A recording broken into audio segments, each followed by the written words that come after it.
Let's talk worst case scenario. You get into an accident, you are shocked, you're scared, you're confused, you're worried about what to do next. The truth of the matter is timing is key. And today's injuries are personal. Attorney Carl Reynolds from Reynolds Law is here to talk about those steps and why timing matters. Carl, yes. Timing is key, right? It is. It really is, Tracy. One thing that most people don't realize is, and I get it, a lot of people don't want to seem litigious, so they don't want to get a lawyer right away, and I get that. If I wasn't doing this, I probably would be reluctant too. But the reality is the insurance companies are circling their wagons immediately. They're looking at you, you're in an adversarial position with them, unfortunately, right out from the get-go. And really, we get paid the same, whether we get involved hour one or 21 days later. Yeah.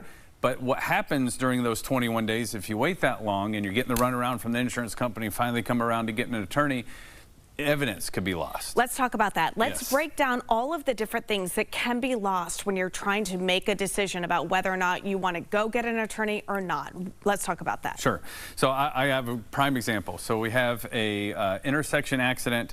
Our client says, I had the right-of-way. The other driver had a stop sign. He claims that the car was speeding, came out of nowhere. We got this kind of intersection swearing match. Who's right and who's wrong? The police didn't see it, so the police can't cite anybody. Well, there's surrounding businesses. We were able to canvass those businesses and find video that captured the incident. But when we talked to that business, he says, I'm glad you came now because we tape over this every week. So if you waited a week, that video wouldn't exist anymore. And then you're going to be left with this he said, she said, and there's no way to determine who was right and who was wrong. I hate to bring myself into the equation, but I can't remember what I had for dinner last night. I mean, so when it comes to witnesses and not getting that information right away, that's got to be imperative too. That is too, because a lot of times witnesses don't always wait at the scene. Right. I saw a little fender bender and I waited at the scene. It takes forever for the police to get there. I was in a hurry to get into the studio, so I left my information, but people aren't always that nice and that sweet, and they may not leave their information. So getting information from the witnesses, either from the video or if you're at the scene, just ask the person for their name and phone number. Put it in your phone, something, especially if they saw the incident, because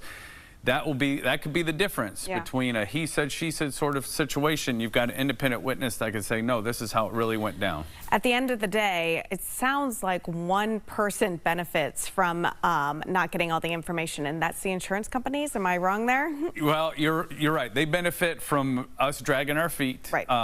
They also have the advantage where they can approach you. I can't approach you. All I can do is let you know that I'm out there and you have to come to me. But insurance companies can knock on your door. And I have several situations where my clients were approached by an insurance representative, promised money, here, sign here, within 24 hours of the crash. And they're not sure what they're signing for. No one's helping them understand it. And next thing I know, they come to my office, hey, I'm really hurting, can you help? And then they show me this document they signed, and they just signed away all their rights, and it's settled. And I can't do anything for them. All right, any things you want to add about timing and the importance of getting it on record? Again, by hiring me and my law firm, you're not being litigious, okay? We don't file a lawsuit in a majority of our cases. We're able to broker settlement and leverage our position and our experience to do that. So all you're doing is protecting your rights. Insurance companies have attorneys working for them 24/7. You ought to have someone on your side, whether it's me or any other firm. You ought to get someone and consult with One someone. of the other things I love about you is you really help us break down the jargon and understand the contracts and all that stuff too, so we do appreciate that. Absolutely. Well, as always, if you want more information on any of your legal questions, go to injuriesarepersonal.com. We'll be right back.